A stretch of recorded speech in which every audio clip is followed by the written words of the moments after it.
creative job of drones. You operate the world's most advanced drone system in a city. We are the largest certified beyond vision line of sight airline. The capacity of it is truly amazing. Billions of dollars in the development.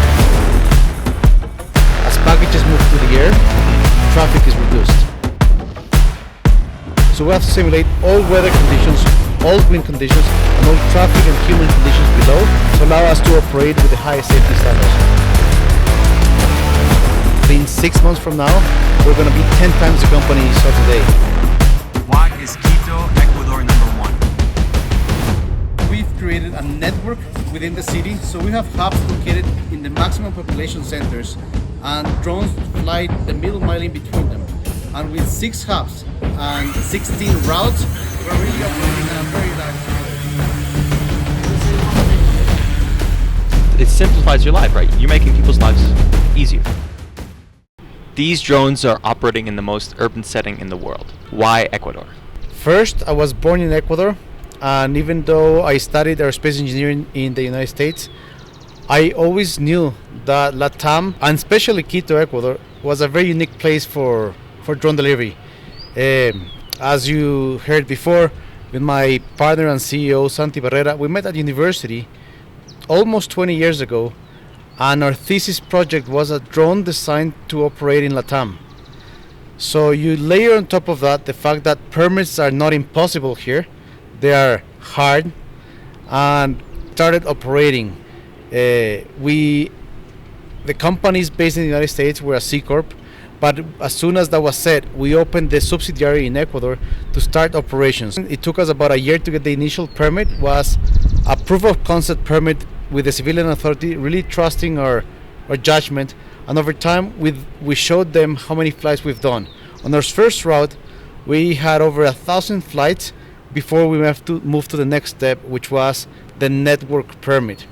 And that allowed us to put multiple hubs throughout the city where concentration of people are, and we put a hub in the middle.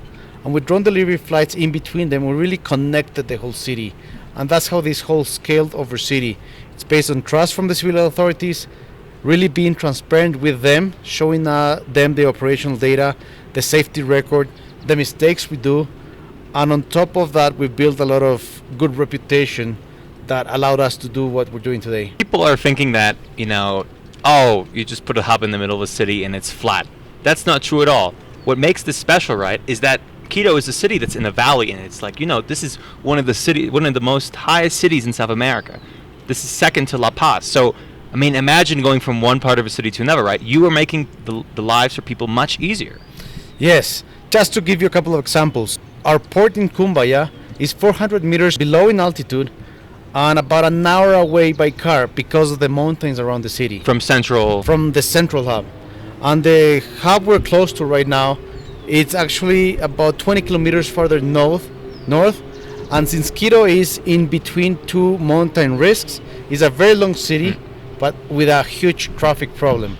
So yeah, right now we're actually moving things for people every day and saving not just their time, but everybody's time, because as packages move through the air, traffic is reduced.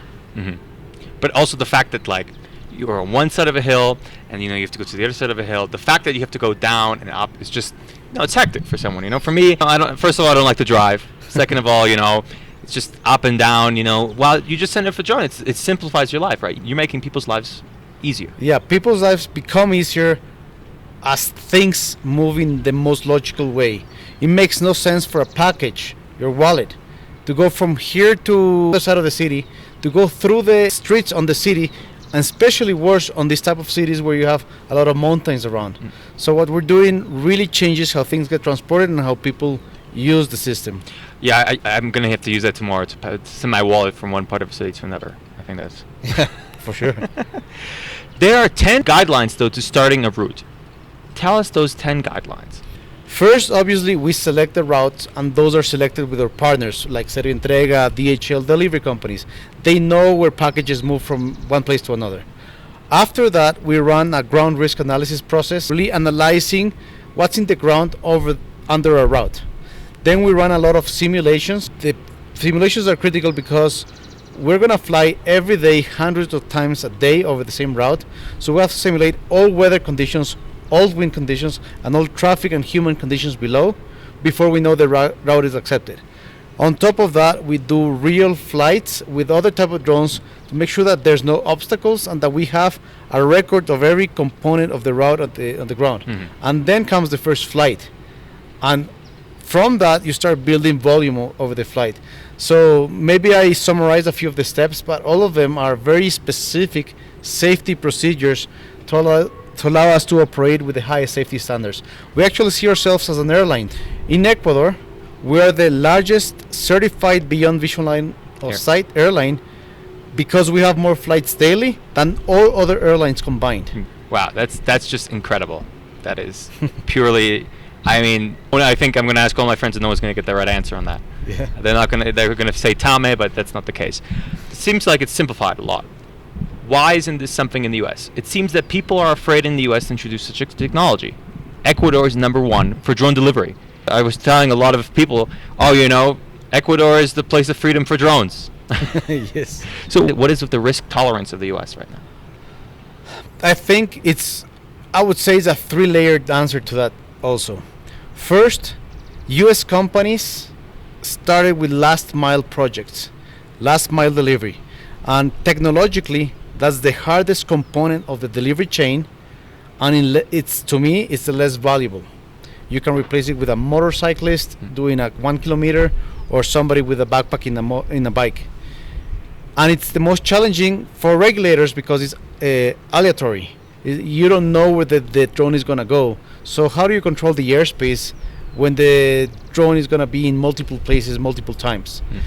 So that's why regulators have been really, really worrisome about allowing last mile delivery, especially at large scale. There's many projects, but they're very niche projects in very controlled environments, but nothing at scale. So our bet into middle mile logistics is really paying off, both for the business standpoint, because the value added from the drones to middle mile logistics is much, much greater, not just monetarily, but also in traffic reduction. But also the permits are easier to get because civilian authorities know where your drone is going to be at all times, and it won't change over time. It's a fixed route, fixed altitude, and regulators and other aviators know where we're at. We're basically an obstacle in the sky that you can plan for. And that's why we're getting a lot more traction here. Oh, I won't have to talk to my driver anymore for my Uber Eats. The driver might be flying the drone soon. But the way packages are handled, we started with Rappi here in Ecuador. Rappi, the Ecuadorian Uber Eats. Ecuadorian Uber Eats. Actually, Latam Uber Eats is as big as Uber. Wow. We would have a hub close to many restaurants, and we would have a second hub in a place where there's no restaurants, a suburb outside the city. And as soon as the order came in, they would cook it, bring it to our hub, and we would fly it across not just the city. This is a suburb that's 40 kilometers away. And then the driver would just pick it up and drop it off to the customer, and the drone did the whole middle mile. The interesting thing there is we learned that ceviches arrive fresh, coffees don't spill, and it was quite an impressive experience. Coffees don't spill because of drones. Well, especially these type of drones. They take off vertically, they transition to forward flight, and the flight is very stable, if you think about it, over the wind. It's actually, we checked it. Our coffee spilled a lot less than coffees in motorcycles because the road on the ground is a lot trickier than the air. Man, I'm going to get my coffee now, just delivered by a drone. I cannot wait for that. Your dream is to be in cities, though, like Mexico City and New York. Why? The bet for drones is where people live. We're solving critical problems for real people. So our take of not being suburban but urban is where 70% of the planet people live, and I think those cities are the ones that need this most. I think the technology is already there. It's not in the future, it's now. I think it's more a regulatory and learning to operate at a high scale, but it's not longer in the future. It's actually the present and the near future. And going back to Rappi, the Uber Eats of Latam and all these other businesses, you're helping actually these businesses serve a city rather than the likes of Amazon, who builds all this infrastructure just for themselves. You're building a network for a city and making the city closer and closer together. Yeah, I think that was one of the key drivers of our decision of becoming a public city infrastructure drone delivery network. If you think about it, Amazon, Wing, they're developing their own systems for their own warehouses to their own clients. And how many times do you see a warehouse build its own road? Mm-hmm. Amazon uses public roads, and economically makes no sense to build your own road to serve your own customers. Yeah. So the main difference is that we're building roads for everybody, and the Amazons and the Ubers and the Servientregas of our cities use our public network to transfer the packages, and that makes it more efficient. Because if you build a road for just one company or for one hospital, each kilometer is going to be very, very expensive. But you build it for the city, the cost per inhabitant that uses the road is much less. So our business model is going to scale a lot faster because we're public and because we're networked on the city. Because you're public and because you're helping people obviously love it. There are no complaints. Actually, people don't know much about us here in Ecuador. It's been a strategic misinformation act. But we're testing a lot of technology and people have concerns. If we've had people that say, hey, I see a drone flying over my house every day, are they filming us? And we went directly to them and let them know who we are, what we're doing, and the fact that we don't carry cameras, for example. So a big part of getting this rolled out in the city at scale is letting the people know and socializing this. And it's been a process, it's ever going process, and I think it's going to be one of the biggest challenges. Safety systems are there. In all our flights, tens of thousands of flights, we have no single accident of falling uncontrolled into the ground. Wow, okay. But still, 1 in 50,000 is not good enough. We plan to be flying 50,000 flights a day soon, next couple of years. So the safety standards has to be what in civilian airlines aim for, which is 10 to the minus 6 incidents per flight. This wasn't some abuelita, right? Who was concerned, anything new is changing, nothing like that. No. Everyone has been coming to you saying they want this network in their cities, right? As a public good. Funny fact is, in Ecuador, we're less known than in the United States. When we go to Silicon Valley to an event, people know already what Aerialoop is doing in Latam. We have great partnerships with Mitsubishi, with Airspace Links, with companies that are building the ecosystem.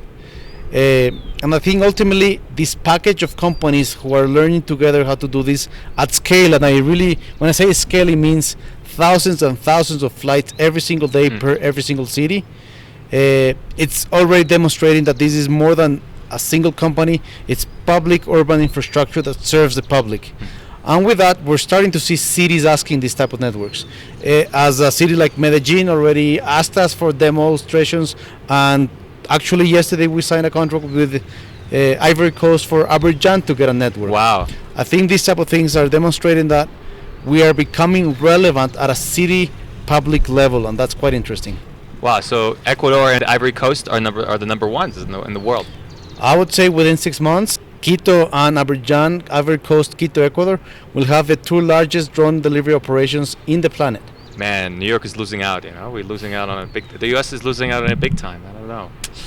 To have such an operation, you need good people. I mean, you don't have just good people. You have the best people. Yeah. No, I'm really happy and proud to have assembled, probably to us, one of the world's best teams to make drone delivery happen. My co-founder and CTO Andreas, he invented the autopilot software to do vertical takeoffs and horizontal transitions. A lot of our competitors use the basis of his software in them. So he's really an expert in this, and he's pulling a lot of the development. Another important example is Santiago, our CEO.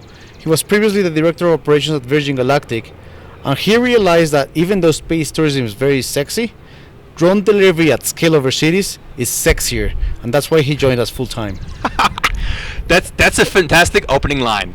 You know what? Drone delivery is sexier than space travel. I like that. That is fantastic. All right. So that's the way to put it. That's the advertising pitch, right?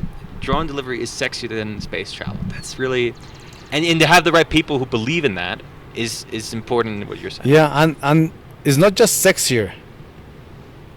It's happening sooner, and it's going to affect more people. Don't get me wrong. All development of technology is sexy and exciting, but I think there's developments that cover the planet and affect people's lives, and there's developments that affect a niche of people. And I think we're in the technology that is going to touch up to 70% of the world's population in the next couple of years, which is the drone delivery that removes traffic, then speeds up deliveries, and that affects everybody within urban environments. You don't think it's something that you're in the right place at the right time with the right people? Because, we look back at aviation history and we see that, you have to be in the right country with the right rules to get ahead, because other places are just behind and archaic. If you asked me 2 years ago, I thought we were ahead of times, and it was challenging. Seeing the regulatory agencies advance, start allowing permits, and seeing more and more of our competitors turn into what we're doing, looking at the urban case, I think we are happily ahead of the curve at the moment, because to build a network, it's a lot more than the drone. The drone is one component of the whole assembly, but communication systems, fleet management systems, safety management system, precision landing system, all together working like a machine is really what creates an urban network, a viability at scale. And I think while most of our competitors are starting to talk about networks and starting to talk about urban, we're going to be 3 or 4 years ahead. Mm-hmm. And I really welcome, because the market is so big. Talking about competition at this stage of the market is illogical. Mm-hmm. We have to collaborate, contribute, and support each other as we create this new market. Mm-hmm. 900 flights a month right now, but you want 1,000 flights a day. Yes, we do. We're getting close to 1,000 flights a month. Next challenge for the next trimester is 1,000 flights a week, and by the end of the semester we should be at 1,000 flights a day. And something very important is, with Servientrega, we already have a contract so that every single one of those flights is serving a customer in a distant part of the city that's receiving its package, its passport, its diaper, or its computer a lot sooner, from 2 days to next 1 hour. Mm-hmm. Great. And the fact that, do you think that's a problem, though, that a lot of you're more known in the U.S. than in Ecuador? Is that a problem, that a lot of people who are investing in your company are from the U.S.? While there's, in Ecuador, there's not much knowledge or not enough maybe belief or investment from local community? I think it's actually a strategic position. Most of the investment will be in the United States from now in the future. There's a lot more future tech, deep tech, hardware service investors around Silicon Valley and in general in the United States. But they also want to see how this operates and scales. We have both benefits. We're a company based in the United States. I live partially in Silicon Valley, but I travel a lot to LATAM, because you also have to be present where the operations happen. And that's actually quite a unique position, being a Latin person from Ecuador that studied aerospace engineering, worked for many, many years in the United States in the industry, and opened a company that has operations in LATAM. So what do you recommend to other drone operators to do, or other people who are thinking of something in the aeronautical space, they want to create the next thing? Because you did it. You've done it. I think it's the truth. You're the number one in the world right now in terms of urban setting drone operations. Yes, and my advice is usually, how do we work together? I think a lot of companies waste a lot of resources doing something that somebody else already does. For example, if somebody wants to operate a drone delivery services, don't invent the drones. We have them. They've been tested. We'll happily support the operations. We want to make this scale, and the way you do it is by collaborating. But even yesterday after the event, a student at the university came to me and said, I have a drone project. It's going to carry 1 kilogram and I might fly in 2 weeks. My answer was, great. How do we support you use as much of our technology, because you being successful makes us more successful. Being number one in drones, but you are also number one of the unmanned transportation system above Quito, which is, just to operate like that, people looking up, and I mean, I don't see any right now, but the Seeing idea is drones. that you just see the drones like that flying, automatically. Does this technology permit you to actually create passenger EVTOLs because of this, you being the leader in that?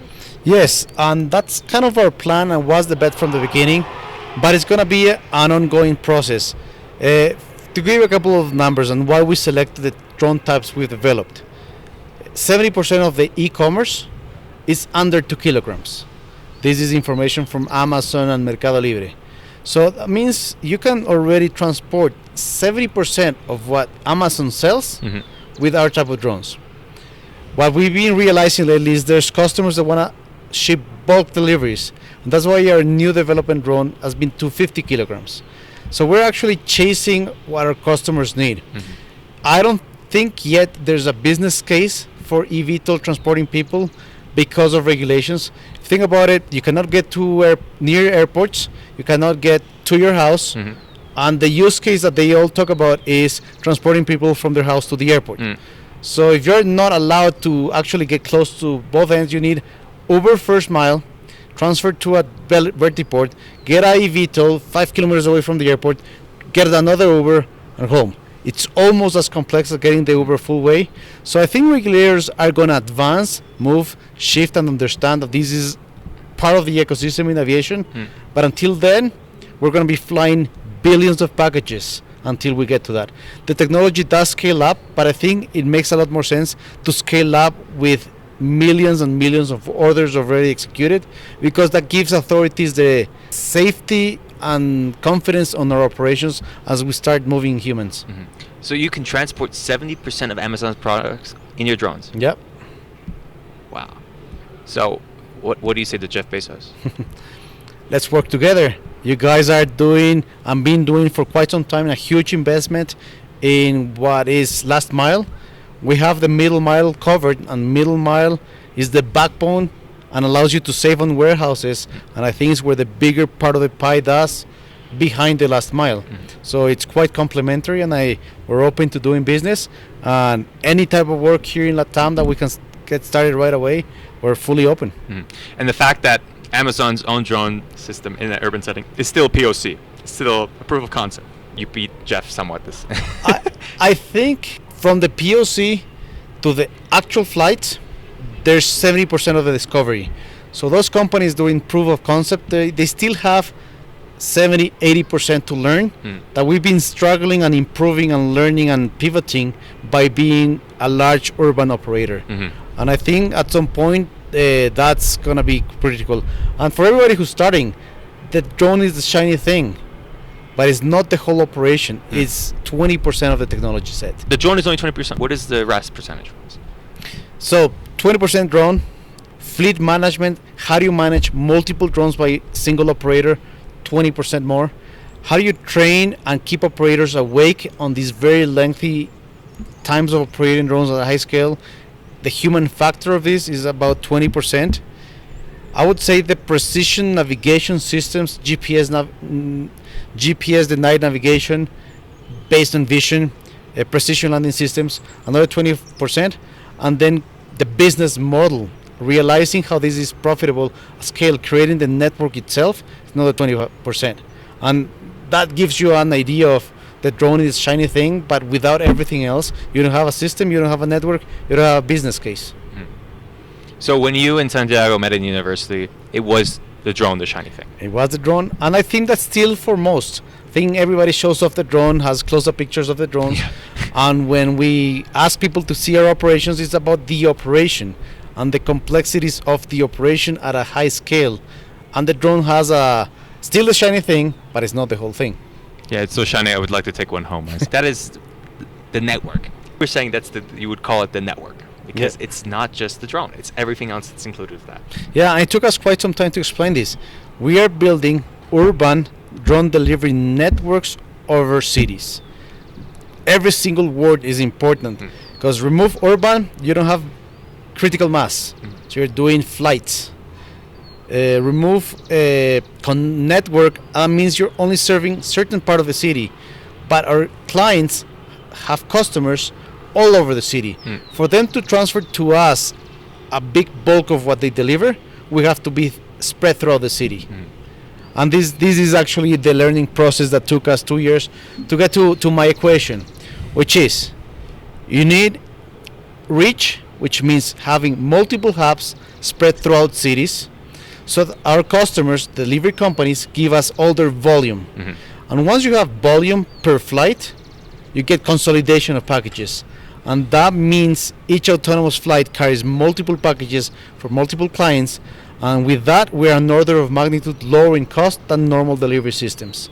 So there's a lot of thought that a new technology has to be at least an order of magnitude better. And this equation makes it real. Until you said that 2020, all those divisions, it really makes you realize, wow, that there's much more to it. It really is the other side other than the drone. The drone is the simple part of the equation. We'll call it simple, but I would call it the shiny thing. But when you saw Jose, our chief of operations, show you the tens of thousands of simulated flights months before we even do the first real flight, you see the preparation that goes into every single flight. Just to give you a sense, for a 20-kilometer flight, every 100 meters, we've simulated all weather conditions, all wind conditions, all return to home conditions, and we train the operators to act up properly in every single stage, way before we really fly it. So when something happens, it's not new, it was planned for. That's quite crucial. And you don't think this is following, the likes of the military, right? This is just, this is something different than what the military has developed, years ago. I think the military has a very specific use case, which is transporting goods to the fields.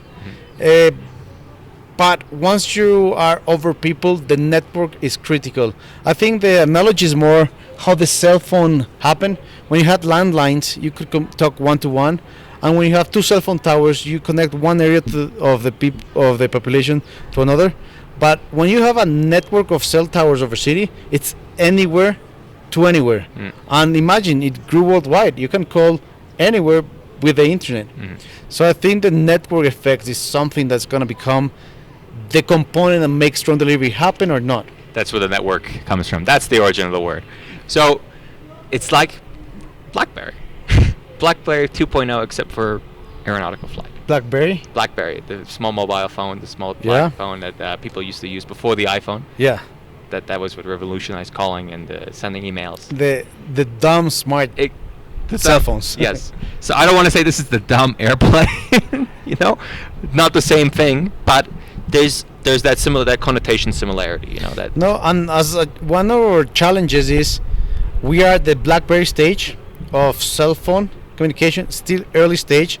We have to make sure that we are also the Apple, the one that makes it very seamless to the masses, and we're working on both the technology development and the partnerships arrangement and scaling fast enough so that we are the first in every single city. Because there's one thing that's crucial here is there's very unlikely more than one Aerialoop per city once we are integrated and at scale. And since we already have permits in 6 countries in different places in LATAM, that means probably 150 cities that we can grow into. And if you think about it, taking the lead in each of those cities makes us be the first mover and the first one that keeps the business, because there's not it's not like civilian airlines that they always compete because the cities are going to be based in corridors. And once you're efficient and at scale in a corridor over city, you're the first one, and you're probably going to keep that place for quite some time. Exactly. Aviation history right there, nutshell. Just keep those air rights and you have it forever and never until, I think, forever and ever. It doesn't stop. And that's probably what makes us, it's hard to know, but that makes us very valuable. The number of countries where we have permits in LATAM, in the United States, we're starting operations 2024 in Texas, in Africa. Each permit gives us value. Each new route, each new city gives us value, and it's permanent, consistent value over time. Yeah, exactly. That's just goes back to the airline days of when, airlines, when they got foreign rights, they would keep them forever, and they basically had a monopoly. And that's same story. That you're going to have these yields because you're the one there first and got there, and you're there. Yeah, and we're hopefully also constructing a global brand. The concept of Aerialoop as a name came from the fact that we're creating aerial routes that go back and forth. And now I would say the new name should be Aerialoop Networks, because that's what we're really building right now. Wow. I feel like I'm living history right here. This moment. Sitting next to the Steve Jobs of drones. That's a much better connotation to give, because you are also in Silicon Valley at the same time working with drones. So you developed this idea at Embry Riddle with Santi. Yeah. The story in my life about drones goes to my thesis at Embry Riddle University, where I met Santi and we co-developed our thesis, which was the scavenger drone, designed to operate surveillance and delivery in Latin America. And from there, my passion was always airplanes, but has been autonomous airplanes. And it came to not too many years ago, but this is probably 12 years ago, so 10 years after I met Santi, I created the Galapagos UAV project, which was a joint project between Embry Riddle University, University of San Francisco Quito, Stanford University, and the Galapagos National Park. And this was way before drones were known as much as they are now, and it was a drone to patrol the Galapagos National Waters, a project that was shown in the Discovery Channel and many other portals. And from there, I had the luck to be invited to teach or to do the drone design seminar at Stanford University for a couple of years, because of the practical knowledge of how drones are designed to be operated in this type of environments.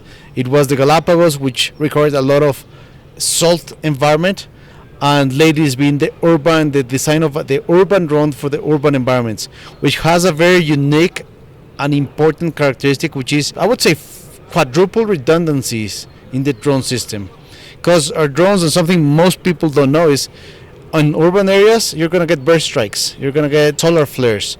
So if you talk to a drone delivery company in general, a drone company, and they don't know about solar flares, it means they're not flying every day, every hour of the day, tens of flights.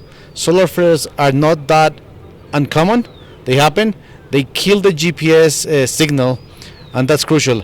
And they also have to have had one or two burst strikes to have a good enough operation. And our drone has been designed with a single burst strike capability to any of the components and still complete the mission. Because if you have a couple of dozen flights a day, you have a burst strike and the drone flights, you recover and it's all safe. But when you're doing thousands of flights a day, you cannot stop the operation because of a burst strike. You have to design that into the system, and that's completely different version of drone. So there's not going to be any drones going for the Hudson, like U.S. Airways. landing in the Hudson. No, our drones would arrive to the airport after the burst strike. Yes. So even better than Sully I like, but you're saying he's better. The drones are better than Sully. Wow. Yeah. You and Santi did such a great job on making a drone that you're now invited to teach at Stamford and Embry Riddle. Yes, I think that the actual development of a drone for urban environments has such high requirements in its quality, reliability, that it's something that a lot of universities are looking for on a detailed design class. That's very specific, it's very niche, but it's very important. And no normal airplanes they can spend billions of dollars on the development. And the trick with drones is it has to be a low-cost product that has a high reliability like an airplane, and that comes from really clever design, use of materials, and optimization of processes. And that's what I've been sharing with my colleagues at different universities. I think let's leave it at that. The Steve Jobs of drones, and creating that drone that's going to create that effect on the community and people around the world. Yep. So thank you so much. I cannot wait to see you in Silicon Valley.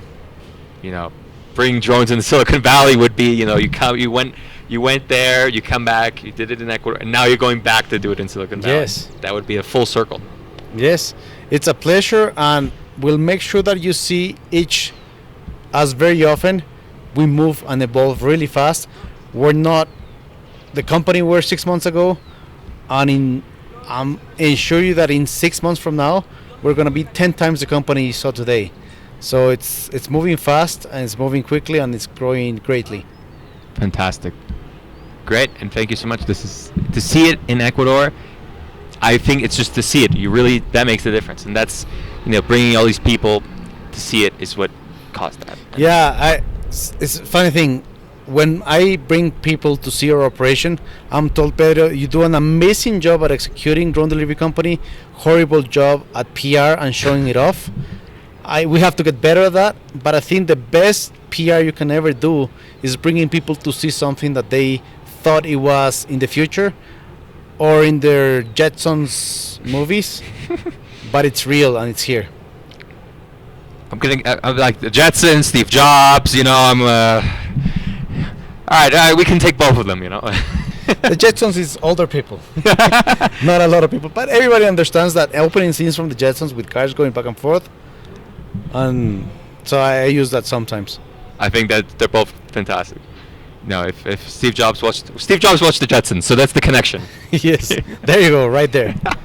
Great. So I'm sure Steve Jobs dreamed about going to his office in a drone, automated drone, for sure. You're whispering Aerialoop. Yeah. So, thank you so much, Pedro. This has been great, and I cannot wait to see what the future is bringing. Because Thank you, Luca. it's I don't know. It is today. It's not the future, but it's today. Yeah, I think it's how the future scales. It's no longer the future. It's how this present scales into the future. Yeah, it's really incredible to be here today. So, thank you so much, Pedro. Thank you. Thank you so much for watching. Please don't forget to subscribe, and looking forward to seeing you on the next episode.